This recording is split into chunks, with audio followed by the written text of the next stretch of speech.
Week 6 recap. Actually, real life is mirrored in our fantasy league. Right now, I know we all met in Brussels, at least for the most part, and I think that having only one person in Brussels, I don't know how far everyone geographically is. Well, I do, but I don't know what that means for your weather. I can say in Geneva, it is starting to get cold. The door is shut, but this time not just for the volume, but for the actual comfort of me and the dogs.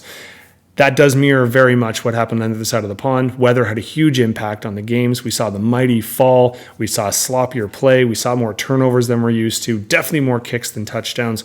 So how did that have an impact on our league? Did the mighty fall in ours as well? Spoiler alert, it kind of did. But first, let's get ready for our NFL recap. In actual football news, the biggest story is likely that the 72 Dolphins can take the bottle of champagne off ice. Well, several bottles. There is 28 and possibly some additional staff of them.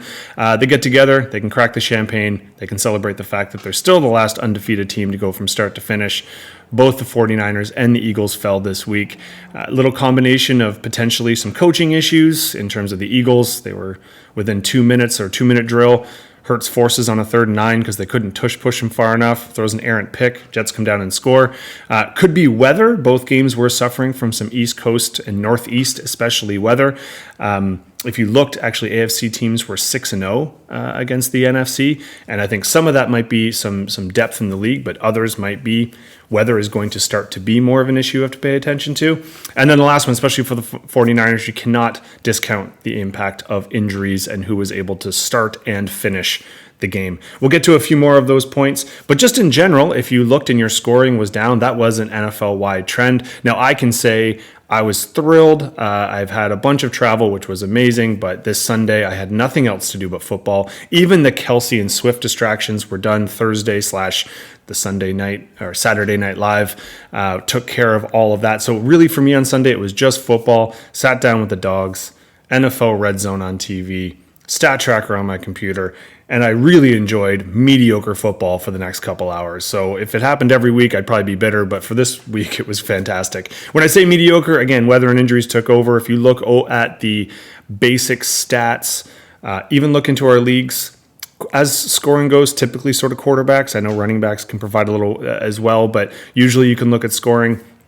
In the previous couple weeks in standard QB scoring in fantasy, last week we had 9 quarterbacks. In the past, I think it's been as much as 11 score 20 points or more. This week, just 4 quarterbacks. Now, there's a few in the high teens, but there was a bunch of quarterbacks that underperformed. A lot of interceptions, a lot of fumbles, a lot of drives that should have finished in touchdowns, but field goal kicks. So if your kicker's score was high, but everyone else's was low, I don't know if that's a trade-off we all want. Now, in terms of some of the positives, so the UK run is now over for the year. They'll come back every year as they typically do. If you did watch the earlier games, because it's a nicer time for us on this part of the pond. I know for people in the Americas, you got to wake up a little bit earlier to catch it. It is nice to see the UK fans embrace the game, and so between expats and football fans that want to do both iterations of football, to hear them singing Sweet Caroline or Living on a Prayer and chanting as you tend to do in the stadiums. It was kind of fun. It'll be over for a couple weeks in terms of the European adventure. At the start of November, the Germans get a chance and they do 2 more international games, and I believe then they'll follow up with 1 more a little bit later on in November. But it was fun getting that earlier game in. This week, we're back to normal schedules. I think, as I mentioned, weather is going to be a massive issue. So knowing if your games are played in domes versus fair weather areas, that's going to have a huge impact on our offenses. But that aside, I think the biggest story, aside from some of the upsets, because do remember, Buffalo did almost get upset, and the Dolphins were down 2 touchdowns against the Panthers before they decided that they actually needed to play. So bear in mind and keep an eye on that one. But injuries, if you are not dealing with massive injuries on your team, congratulations, you are a rarity. Take all the injuries that we had last week, and I know I made a mention of a few of them. Now, Barkley and Eckler came back, which is good news for their owners, but a lot of those injuries are going to carry on. Throw in this week, you got people like Fields, Lawrence, Tannenhill, Jimmy G, Mayfield. McCaffrey, Montgomery, Williams, Rivers. I know he's a backup, but he would have been picked up if he wasn't hurt. Tyreek Hill went in and out of the game and then back in. Same with Garrett Wilson. DK Metcalf. Samuel was out for the entire game, which really killed a lot of his people. Chenault, which I know not a lot of people have, but he is technically still an injury. This is adding up. So if you're looking at your team and you've just got a bunch of questionables, keep an eye. You're not the only one, and I certainly think that's something you're going to want to pay attention to. Hopefully moving on to week 7, maybe we get some normalcy. Maybe we don't. I think the bye weeks, just paying attention to them, and I'll just mention them now, then we'll jump back. So it's Carolina, it's Houston, it's Cincinnati, it's the Jets, it's Tennessee, and Dallas. Combine that all together with your injuries, and I think a lot of people are going to have to get creative for week 7. But before we jump ahead and get to week 7 and worry about those issues, let's look back on the fantasy week that was, and here are the matchups from week 6. After a few weeks in the league flirting with the bottom, I am now starting to make a little bit of a run. And in fact, I have the top score for the week, which is definitely the first time I can say that this year. Unfortunately, Waylon keeps his bad streak going. He's had some poor luck. This week, it wasn't really injuries that got him. His wide receivers just killed him. In times when you would have thought they would have gone off, I definitely thought Ridley was in line for a better one. Adams has had kind of a spotty outgoing, and Eckler has to be the big disappointment. Coming off of injury, you would have thought he would have been a little bit better. Detroit did fine for him, obviously. Now, the one thing that kind of stinks for him, our quarterback 2 was Goff, and he was not taken. He's on the free agent market for those who are shopping for a quarterback. So of the quarterbacks we had, Dax was actually number 1, who was on his bench, but Tua was number 3, which he started. Wouldn't have saved him on that one. Really was, he needed some wide receiver depth. As per the last time, we've had a few teams who've gone off. Yes, I did have a few guys stretch. I didn't have anyone who was best in their position, but Williams was second best at running back. St. Brown was second best at wide receiver. Walker was just out of our top 5 for running backs. But in a week where we weren't scoring a whole lot, quarterbacks were down, as I mentioned, and Lawrence did not have a great game. But aside from the kicker, who I would have gotten a few more points if he wouldn't have Shankville, the last one there, to blow the lead, or blow the win, for the 49ers, I just had everyone do what they were supposed to, close to, and then a few guys go well beyond. And that seems to be the recipe for success that others have had. My team just decided to copy it this week. So pretty pumped about that. I've won 2 out of the last 3. So in our league, like I've said a million times, it's going to come down to who goes on a run in this middle stretch. So let's see how it goes. So unlucky Waylon, better luck next week, but yay me. Not the best score of the week, but our new number 1, unseating Justin. So Justin actually is going to fall all the way down to 3. We'll get to him in a little bit. The luck continues for Chaz. In fact, I think he kind of forgot last minute. He left Saunders in, and that kind of crushed him. This is the second week in a row. I think his running backs have not scored a whole lot. Now, granted, if you look at his bench, he doesn't really have a lot of running back help with Gibbs out, but he's going to have to get active on the waiver wire unless he's thrown in the towel uncharacteristically. I can't imagine Chaz doing that at this stage, especially with his wide receivers. Check him out. They dominated. Kupp was our wide receiver 3. Brown in some scorings, if we did a point per league, he would have been top 5, but he was just outside of the top 5 because we do not do a point per reception. And Waddle doing great. His wide receivers are not the problem at all. Buffalo did fine. I think a lot of us thought they'd do a little better against the Giants. Really is his running backs just tanked it. Burrow's been pretty consistently, except for 1 week, he's been kind of underachieving. So really, it's he knows where he needs to look. Chaz he's got to fix his running back problem. In terms of Jake, he's got to be happy with his receivers because as good as these 2 are, his were a little bit better. Hill was our wide receiver 1. Allen, again, in some formats would have squeaked into the top 5, but he didn't. But both of these guys are just outside of it. Kirk as well. I mean, he overachieved just slightly. His anus of a kicker was number 4 on our kickers. This was a big kicker week, as I've mentioned, not as many touchdowns. So we had a few kickers go off in the double digits. And Baltimore, great defense. They weren't in the top 5, but they were certainly scoring points. So once again, Jake left himself on the bench, but once again, it was the right call. So congrats, Jake. A pretty convincing win here. Actually, all of the wins, we'll get to our closest one, but our closest one was not that close this week. Most of the wins were kind of walk-offs. But this one, you walk all the way to the top spot. So to our new leader, congrats, Jake. It was destined to be the matchup of the week, number 2 and number 1 at the time. Ben, unlucky that you get the win and someone flips over you. So it looks like we're going to have 3 teams at 5-1. We'll get to that when we wrap up the whole week near the end. But I think it's really Justin kind of fell flat on the score here, not even getting to 90 for the first time this year, I believe. So we can look at Ben now. Obviously, one of the things you survived. Now, I did make a joke, and I swear to God I wasn't jinxing it last week when I said even when McCaffrey has a bad week, unless he gets hurt, he still scores points. He got hurt, and he still scored points. But obviously, you're going to be checking the news to see how it's going and what goes on there, because that is your guy. Although Mostert is the RB1 and has been for a while, so it's not like you're without there. Your kicker, 6 freaking field goals. Baltimore could not score to save their life. Ask anyone who had the Lamar Jackson on their team. We already covered the person in our league that does, but frustrating as crap. But that mother trucker, he loves it, or Tucker, I should say, was crushing it, took all the points. He was our kicker number 1. Even on the bench, you had a few points here, but nothing to sneeze at. It was just a wide receiver bit. So if you're that deep in receiver, realistically, we're going to find out how deep you are at running back. Is Madison just going to step in and you put a different flex? Possibly, or are you going to get active? Justin, what happened, buddy? I think Buffalo fell flat. You had a shot till the very end. I mean, Diggs did what he should, but nobody else fell through. Allen did not have a great game.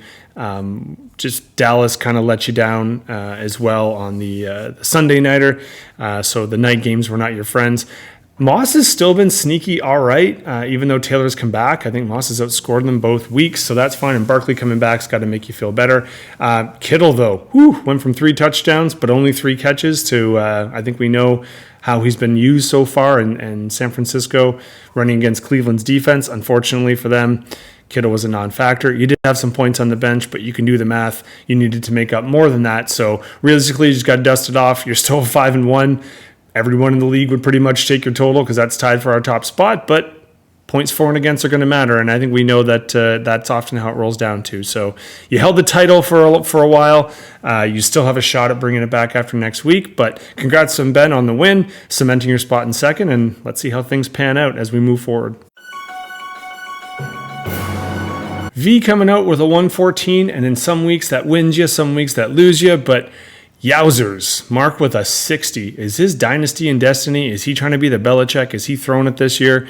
He was the dominant force in the last couple of years, and this was just a stinker. And I feel partially responsible for it. Been egging you on the last couple of weeks. You had Fields on your bench. He's been going off. You finally decide to put him in, and he hurts his, was it finger or thumb? I can't remember which one he dislocated, but apparently couldn't grip a ball. I think we're all paying attention to see how that works going into next week. But as soon as he went out, I think you lost your big gun. I mean, Pollard finally had a decent week, but he still hasn't really gone off in the way that I think we thought. Bijan was meh, so your running backs were okay except for Mixon. But realistically, this was just a wet fart of a game for all of your wide receivers. Waller being your top scorer by far. Judy's de-pantsing, obviously, last week on TV, or sorry, after this game on TV. Let's see how he responds. Does he have a big FU game in him, or is he just going to fade away? And Gabe Dave, again, in Buffalo, he's had some great weeks. Buffalo just didn't do it on the Sunday nighter. You did leave a few points on the bench, but I mean, you got injury problems with Herbert, Montgomery. Yeah, a little bit of triage is needed, pal, because you got 2 wins. You're not out of it yet. Like we're going to see near the end here, going on a bit of a run can help you out, but you certainly, 60. That's an all low. As it comes for V, I mean, you knew right off the bat, once Fields was out, you had a good shot at it. Herbert did what he should. No one really necessarily went off, except for, I'd say, Henry. He was our RB4. And then Pitts, as much as I made fun of him, he's had 2 weeks in a row now. He was our tight end 3, finally living up to the moniker. You are also one of those people that had a monster kicker performance. That was our kicker 3. 17 points is our 3rd highest scoring kicker. This was a hell of a kicking week, like I keep saying. That alone was probably enough, and really your only concern was Samuel going out early and often after not a whole lot of love, so I'm sure you're already keeping track on that, although you do have some depth coming into next week to help cover some buys, but also to maybe potentially cover that injury. So congrats, V, 3-3, put your top 5 in the league and definitely in the hunt. Mark, back to the drawing board, buddy. You're starting to slip. In the battle of the former tennis coaches, Horst, you barely got there. You were over your predicted, though, so 108, nothing to sneeze at. B, you fell short. This was actually in about just under 15 points, I think 14.3 if we want to do the math. This was the closest matchup. I think I said earlier that there wasn't a lot of close ones. This was it, really. Horst, as Philly goes, so do you. So you would have thought you were susceptible this week. Hurts at least did enough to get by. You must not have been happy, though, with Smith and Goddard's performance, but it was good enough to go through. I'd say what actually ended up cementing you, second week in a row, Cincinnati came through. They're our top 5 defense. In fact, they were 5th. It's the second week in a row they've scored for you, so you must be loving that pickup. I'd say as well, Gus the Bus doing anything's fine, but it's really Hall, I think, as your running back. He was just inside the top 5. He was our running back 5. Pittman did not make the top 5, but if you can get 16 points from Pittman when you got the golden mustache and Minshew throwing to him, you got to be pumped about that. On your bench, I think you made all the right calls. Really, this is right now on week 1 of Jefferson triage to see how well you can do without your guy. Hey, getting a win without your number 1, staying in the top 4, I think you'll take it. B, you had a couple good performances, but just a stinker across the board, unfortunately. Purdy maybe showing that Cleveland's defense is that good. In fact, it's historically good. If you're looking at numbers, they've let up the fewest number of yards in their first 5 games, I think, than anybody since we started keeping track. Swift did fine, and I think he was helping propel you. And then Thielen, man, again, another week, another top 5 performance. He was our wide receiver 4. Kansas City as well proved to be a great pickup. They're the 3rd highest scoring defense. You did leave some points on the board. Don't blame you. Didn't know that Stevenson would go off after a stinker of a week. Lamba did fine and would have actually helped you out a little bit more, especially with DJ not spinning it this week and Pac Nakua. Maybe with Cup, I don't know. Could just be an offense-defense thing. Or a matchup thing. Let's see how he does moving forward. And then obviously the script-based Robinson, so the other Robinson, not the Atlanta Robinson, the Washington Robinson. When Washington does well and they can run the ball, he has a good game and scores points. When they don't, he's very low floor. So I don't blame you.